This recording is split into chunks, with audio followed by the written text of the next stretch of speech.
आज की कहानी है परवाह। बच्चे अपनी जिंदगी में मस्त हो जाते हैं और माता पिता उनकी राह तकते रहते हैं।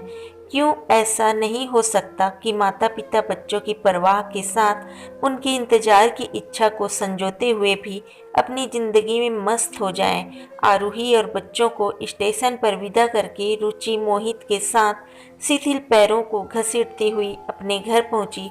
ताला खोला तो सब वीरान था।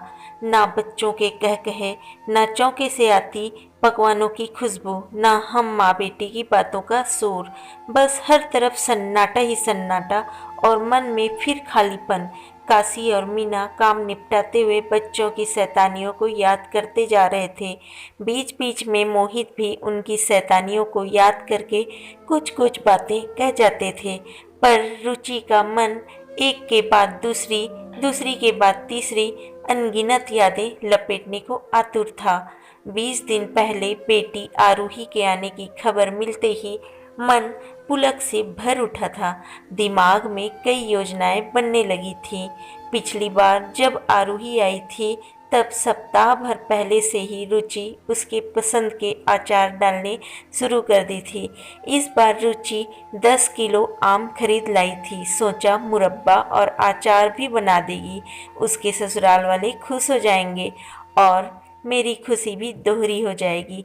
थोड़ी मदद मीना और काशी से भी ले लो। रुचि को दौड़ भाग करते देख मोहित ने कहा।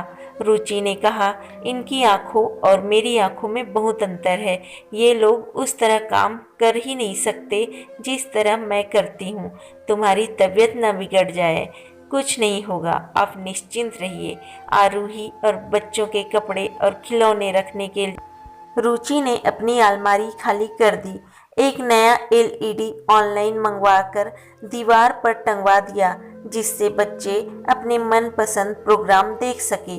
कितनी रौनक आ गई थी घर में। रुचि को ऐसा लगा जैसे उसकी जवानी की सारी खुशियां वापस लौट आई हों। सारी छोटी मोटी बीमारियां न जाने कहाँ भाग गई। नटखट चंचल रुचि की प्यारी नातिन लवी सारा दिन रुचि की साड़ी पकड़ पकड़ कर नानी नूडल्स बनाओ, नानी केक बनाओ की फरमाइशें करती रहती।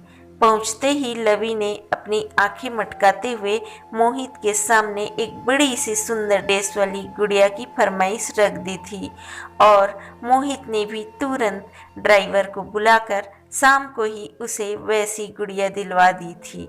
कूदती फांदती लवी घर में जो भी आता उससे पहला वाक्य यही बोलती, आज नाना ने मुझे गुड़िया लेकर दी है। सोम थोड़ा गंभीर किस्म का है, बड़ा है शायद इसीलिए किसी चीज की फरमाइश नहीं करता था।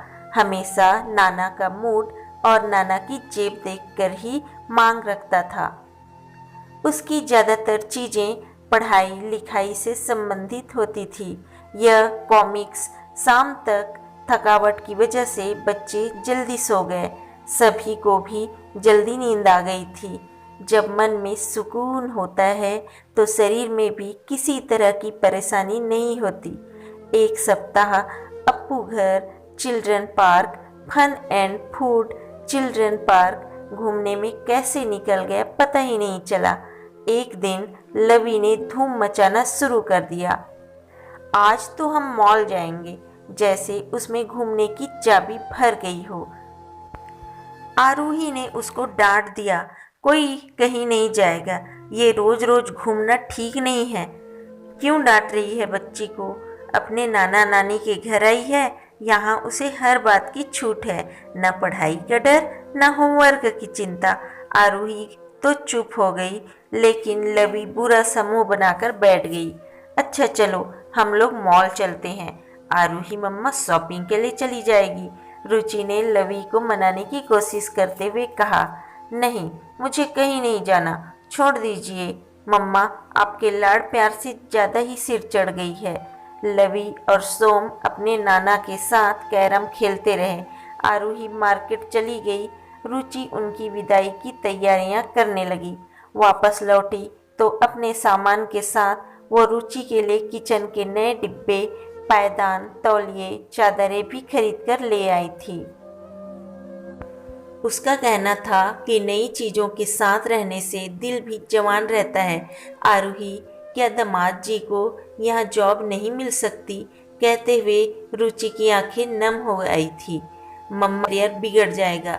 रुचि को धक्का लगा। धीरे से बोली, बुढ़ापे में बच्चे पास रहे तो सहारा सा मिलता है बेटा। तो आरूही ने कहा, वो जमाना चला गया मम्मा। आजकल तो लोग बच्चों के साथ से ज़्यादा वृद्धाश्रम में खुश रहते हैं। कंपनी और सुरक्षा दोनों ही मिलती है। मेरे ससुर ने वृद्धाश्रम में एक रूम सेट बुक करवा लिया है। आप लोग भी बुक कर लीजिए, आजकल डिस्काउंट चल रहा है। बच्चे अपना सामान समेट रहे थे, खिलौने, कॉमिक्स, और आरूही अपनी मेट को फोन घुमा रही थी। 18 दिन से बंद पड़े घर को पुनः व्यवस्थित करने की चिंता उसे सता रही थी। एक सर्द आह के साथ मुंह से निकला, माता पिता सबके हैं लेकिन उनका कोई नहीं। रुचि के अस्फुट स्वर न जाने कैसे मोहित के कान तक पहुंच गए थे। उसने रुचि को ढांढस बंधाया और कहा, बच्चे अपनी जिंदगी जी रहे हैं, हमें अपनी जीनी है। और विश्वास के साथ हौसला जाग उठा और रुचि पुनः आने वाले कल की तैयारियों में जुट गई। दोस्तों, ये कहानी आपको कैसी लगी? पसंद आया है तो लाइक कीजिए, शेयर कीजिए, चैनल को सब्सक्राइब कर लीजिए। मिलती हूँ आपको एक अगले अच्छी सी कहानी के साथ। तब तक के लिए थैंक यू।